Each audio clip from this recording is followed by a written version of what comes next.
What is going on, everyone? Welcome back to TTP Sports, and before we get into this Flyers victory recap tonight, the most important thing you can do is hit that subscribe button. I will greatly appreciate that. So if you are a new viewer to the channel, seeing this for the first time, I definitely recommend hitting that sub button for all the latest Philadelphia sports recaps, news, and events. And if you're a current subscriber, I think you're crazy for being subscribed for this long, but I am grateful for you as always. Definitely share this around. Let's get this thing over 400 subs and then continue to grow from there. So getting into the business tonight, the Flyers get a huge victory tonight in Washington against the Capitals. They win by a score of 2-1, and the Flyers team, they played a very solid, I would say, 50 minutes in this game. That third period was very iffy, I would say. They let the Caps, I would say, get way too much control, but I guess that's what you expect from a team that's down 2-0 going into the third period, and they're definitely going to press. They're definitely going to take more risks, and they gave it to the Flyers more in that third period, but thank God for Martin Jones for coming up huge in this game. He definitely didn't see that many shots in the first and the second period, but when the Capitals, they pressed and they were getting shots in that third, Martin Jones was there to make those saves, looking strong, being steady, and just being that reliable guy in the net. And that's a really good first three starts for Martin Jones so far to start the season. So right now, that signing is looking pretty good for the Flyers in that backup position. Maybe just looking like right now, Martin Jones, he says, okay, this is the point I'm at in my career. I'm a backup at this point. Maybe being a starter is not the best thing so far for my career. So being a backup, not playing as many games, and then just having a solid defense in front of me, he takes it. He just takes it and goes with it. I like the way Martin Jones has been playing in these first three games. And honestly, this was the best game of the season for guys like Travis Sanheim and Rasmus Ristolainen. Those two were all over the ice tonight, defensively and offensively. Rasmus Ristolainen getting his first point in a Flyers uniform on the Sean Couturier goal in that second period. And the second period for the Flyers in this game was their best second period of the season.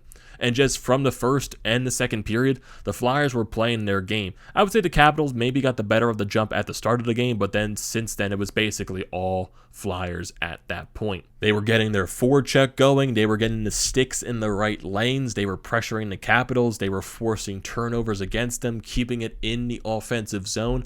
And whenever the Caps got chances in the defensive zone, they kept everything to the outside. They won the board battles. They won the puck battles and managed to get the puck out. So the Capitals really didn't get that many dangerous chances throughout this game, but more dangerous, I would say, more in the third period for the Capitals. But also, I would say the refereeing in this game was kind of bad. There were a lot of calls, I would say, more on the Flyers that weren't called. Like there was a Nate Thompson obvious tripping penalty, I think it was in the second period. I think it was before one of the goals that happened. And yeah, there were some kind of penalties on the Capitals that weren't called, but I feel like it was more on the Flyers that they didn't call. But hey, I'll take that any day of the week, the refereeing being bad on both sides. But hey, first period, very solid for the Flyers. Caps come out strong, but the Flyers take control basically right from there, get their forecheck going, get the offensive pressure, get a lot of chances. And Travis Konechny, he's been getting chances in these past couple of games, so he was on fire tonight. That first line was very good, especially on both sides of the puck. And that second line, they looked a lot better in this game, the Derek Brassard line of him, Atkinson, and Joel Farabee, especially late in the game as well. Joel Farabee in the defensive zone, getting some poke checks there on some cross-crease passes to Alex Ovechkin, especially one that was very late that he was going to wind up on, and Joel Farabee just got the nice poke on it to make sure it didn't touch the stick of Ovechkin. So, yeah, that line was playing very good tonight. And then also the Flyers, they take a penalty in that first period. Atkinson tries to break free on a breakaway, but you got Alex Ovechkin doing what he does. A lot of people say he does not play defense or he doesn't play both sides of the puck. He's hustling back to get to Atkinson, and he pokes it away from him on the breakaway to prevent anything from happening there. So that happened. The Flyers also get a power play very late in this first period as well. They can't cash in on that. And looking at this new setup on the power play, I'm still not sure how I feel about that, just because It's not a knock on Ivan Provorov. I'm not the biggest fan on his puck possession, especially trying to quarterback the power play from the point. I don't think that's his strong suit. I liked it when they tried the other setup. He was playing on the left wall while a different defenseman manned the point. And that was when Ryan Ellis was still playing. And the more and more Ellis is not playing games, which is not expected for him to even be back by Wednesday's game against Toronto. So it's getting more worrisome, and Ryan Ellis just no idea when he's going to be back. And the same thing for Kevin Hayes. I think he's expected to get off LTIR at the start of next week or midway through next week. So I think he's eventually going to start practicing with the team, but they're definitely not going to throw him in right from the get-go. They're definitely going to get him into some practices here and there before he is ready to get into a game. But it's still very concerning to see this situation with Ryan Ellis just continue to go further without him playing a game, and we're really just not getting any, I would say, big updates on what is actually wrong with him. I think the main thing is it's a lower body injury, and he's just not expected to practice with the team this week, and he's not likely to play on Wednesday. So yeah, just going back to the power play, I liked it better when Keith Yandel was manning that first point. They just looked a lot better setup-wise. They were making a lot more of those set plays, just clear, crisp passing, and it just looked a lot better. But you can't do that much. I guess they're just trying to test and see which is more, I guess, consistent, what's looking like it's going to click more. So I guess that's what the beginning of the season is for, just to test things out. Hopefully they'll find some consistency. But you go into the first intermission, tied 0-0. You played a really good first period after the Caps got off to a really big push. But I like the period from this team, and Ristolainen, especially in this period, was very physical early on as well. So we go into this second period, and this is I would say this is a stupid penalty to take by Derek Brassard, but it's also kind of funny at the same time. So the Flyers looked like much better, especially a great start to the second period. They're getting a couple of odd man rushes. They're hemming the Caps in their own zone, and they look like the better team to start off. But you get a little bit of a scramble right in front of the Flyers bench, and the Flyers somehow get called for a penalty. And then it's Derek Brassard getting called for the penalty while he was on the bench. They're calling it, I guess, bench interference or something like that. So on the replay, I think it was Jensen that was there. I forget who the Caps player was, but you got Derek Brassard just shucking one into his chest there, and he gets called for the penalty, which was a very dumb penalty to take anyway, because you were off to a very hot start to that period, so you really didn't want to throw the momentum in a different direction to the Capitals. But that's what happens. The Caps go to a power play, but the Flyers manage to kill that off. And not that long later, that second line gets a great shift in the offensive zone. They're forcing the Caps to turn the puck over. Originally a cross-crease pass to net front to Cam Atkinson. Can't come up there, so the Flyers force a turnover once again, get it deep. Joel Farabee finds Derek Brassard wide open in the slot, blasts one home, makes it 1-0 Flyers. A great shift from that line to make it 1-0. And then you get a great shift from the first line. Claude Giroux, Sean Couturier, Travis Konecny, they're hemming it in the own zone, in the offensive zone. And then you got Rasmus Ristolainen, probably with one of his best shifts in a Flyers uniform, getting physical on the forecheck, finding that puck in the slot. He takes the initial shot from the slot, so he gets that shot off. Initial save by Vanacek, but then Couturier pots home the rebound, makes it 2-0, and that's how you go into the intermission, up 2-0. Really, the Capitals didn't get that many chances in that second period. The first period, they only had 6 shots. The second period, it was more of, I would say, the same. They really kept everything to the outside. Yeah, they had maybe some dangerous chances, but Martin Jones was there to make those saves. There weren't definitely not as many dangerous chances as they had in the third period, but they got more shots. Martin Jones was more into the game, but it didn't really feel like anything was more dangerous. Everything was kept to the outside, and the Flyers just forced the Capitals to play their game, play to their level of play. And that's the Flyers' forecheck. They force you to turn pucks over, and it was a good game, a good first 2 periods for this team. I would say a good first 50 minutes.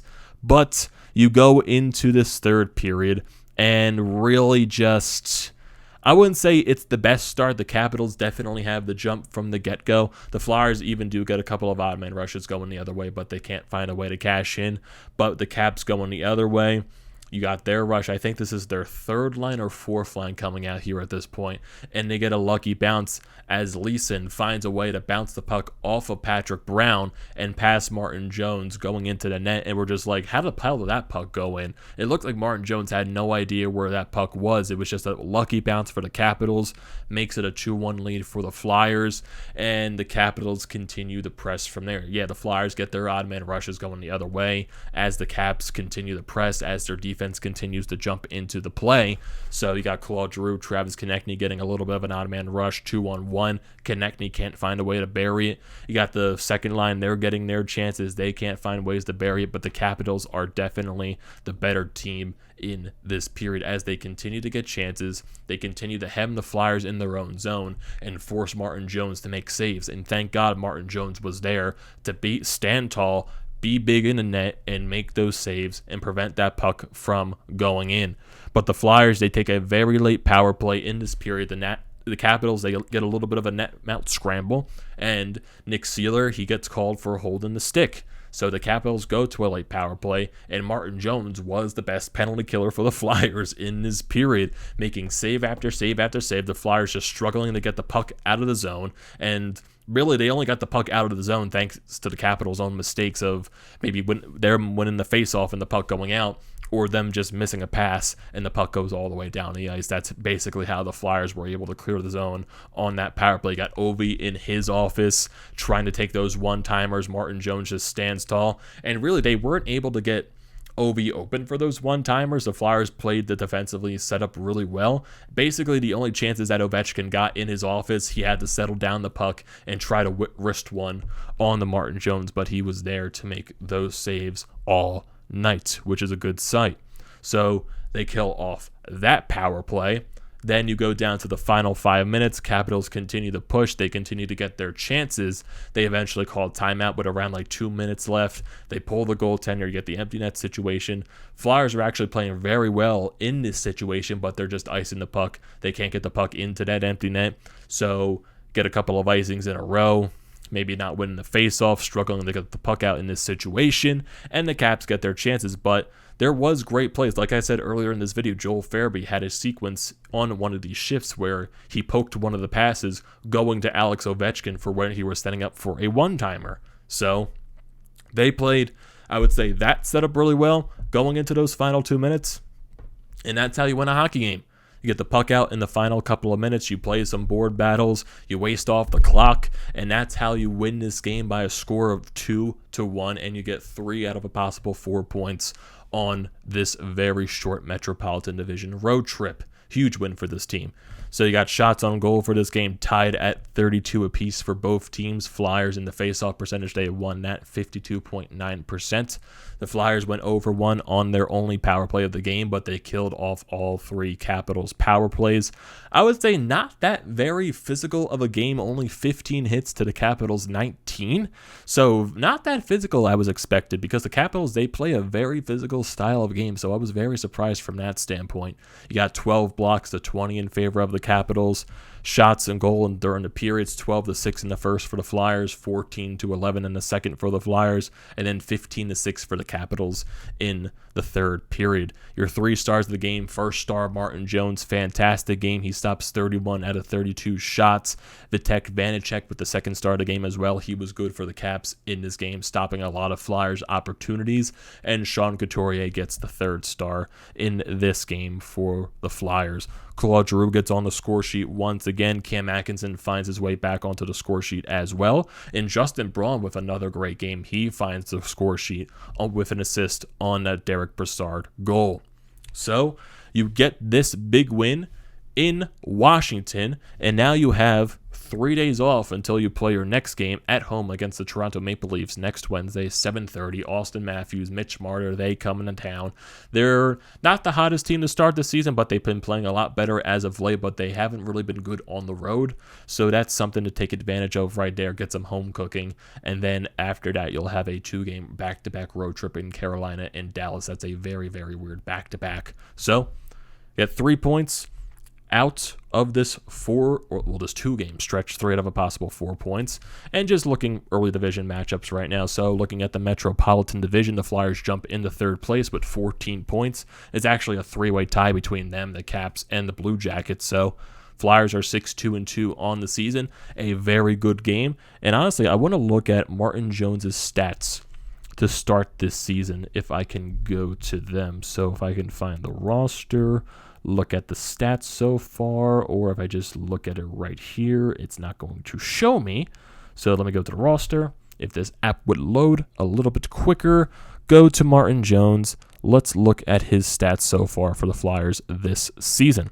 So right now, it should be, I don't think they updated it to the 3-0 so far right now. So right now, Martin Jones would be 3-0 to start the season. And right now, they only have one with a 2.01 goals against average and a 941 save percentage. So I'm assuming those numbers are going to go up. So they really didn't update anything right there. But Martin Jones has been really good in the first 3 games for the Flyers to start the season. So that's very nice to see there. So it's going to do it for this video, everyone. What are your thoughts on this game? What are your thoughts on Martin Jones' performance, the entire team's performance in general? I want to hear all those thoughts and opinions down in the comment section below, as always. Do not forget to leave those down there. Do not forget to drop a like on this video. And don't forget to check out the Painted Lines, which I'm a part of. Their links are down in the description below.